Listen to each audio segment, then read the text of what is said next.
So we got a synthetic rug that has some pet issue concerns. It was under a dining room table. You could tell these big legs here. They had a wood table. So it's pretty soiled, but there are some pet issue concerns. They said it got peed on a few times in different spots. So right now we're doing the dry soil extraction. Ray starts out with vacuuming this whole rug, and then we use a duster to actually blow the dust out too that's remaining. This is an important step in area rug cleaning, so you can maximize getting out it while it's dry instead of trying to wet clean it first.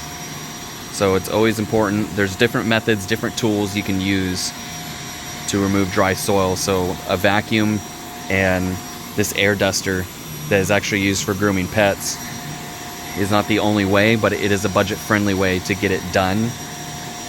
You can get what's called a rug badger. Those are manually pushed. Basically, they beat the rug and it causes a lot of the dirt to come out. Or if you have the money for it, you can get an automatic rug duster machine where you put the rug in there and it spins it for a while and knocks a lot of the dirt out. But it's always good to have different tools for different jobs. Depending on the rug construction, if it's not very strong, you can run into issues with those weaker rugs by using a rug duster, a rug badger.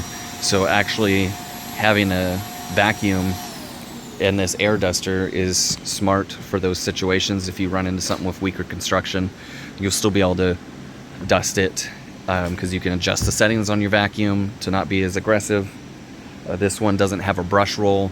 It is just a spindle, like a microfiber spindle. So it's easier to not worry about rug construction. But this one is a synthetic, so you can basically throw everything at it unless it happened to be damaged in some way.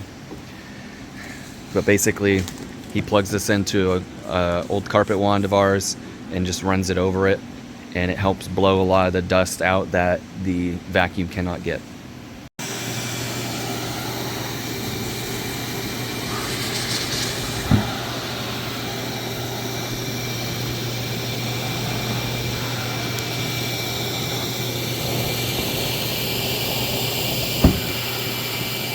So this rug doesn't have a whole lot in it after vacuuming it, because normally you'd see a little dust cloud pop up with this setup.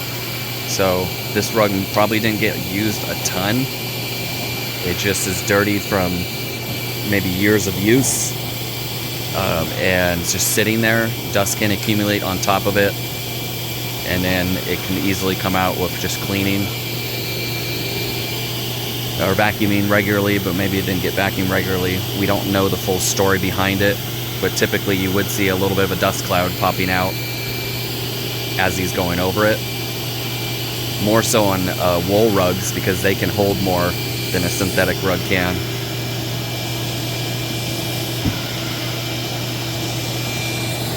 It's kind of hard to tell, but when he's pushing the rug that direction, you can actually see it brighten up a little bit.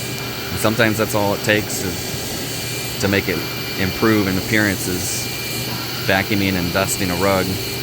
Obviously, we're still going to clean it, but I wanted to show this step and explain it a little bit so you guys can understand why we go through the steps that we do.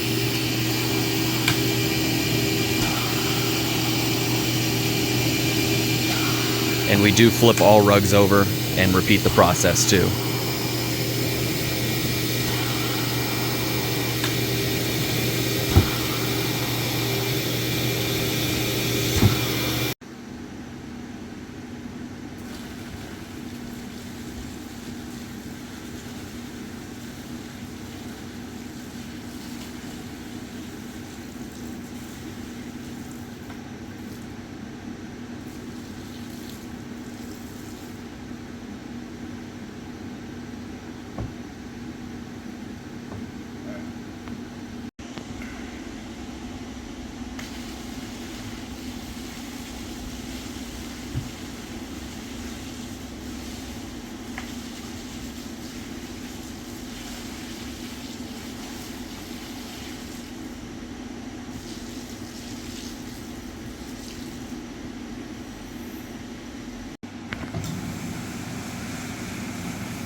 Okay, so the next step that we take is I actually pre-treated it with a urine pet treatment product. I did already do that in the spots. That's what you saw me saturating the rug with in the bucket. And then I put a cleaner on some of the other areas, and we've flushed it out as you saw, and it made a big difference already. But now I'm wanting to pinpoint some of the odors more. I've noticed that they're still kind of prevalent, so I hit it pretty hard with a pet treatment that's safe for synthetic fibers, and then having Ray here mechanically scrub it, kind of help get it into the fibers more, loosen anything else up that still might be there. We're going to extract this, probably use the truck mount for this.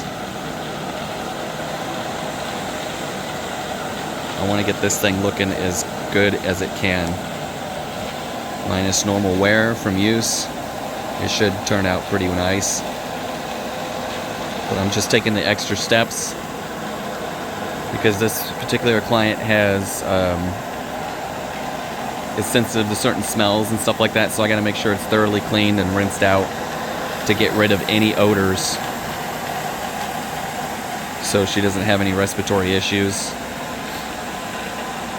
And while I'm on the subject, if you're in our area and you need household carpet cleaned but you have respiratory issues, immunocompromised, we do have a cleaning product that is safe for you.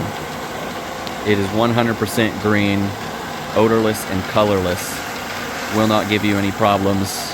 I've already used it at somebody's house and we had no issues. I cannot guarantee that, but it is odorless, colorless, no VOCs, and certified green.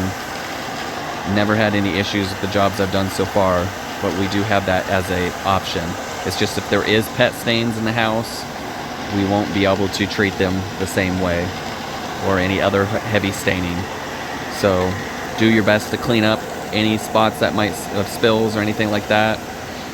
That way you don't have to worry about it, and then you could still get it cleaned thoroughly with our cleaning process, which is kind of what you've seen so far in the house, except vacuuming, pre-spraying, then mechanically scrubbing with the CRB and rinsing and extracting it. We do not saturate the carpet in the home, only area rugs, because this is how we can do a thorough job on an area rug, is by saturating it, cleaning it, extracting it, and drying it out like you hear over there. Got some fans on smaller rugs.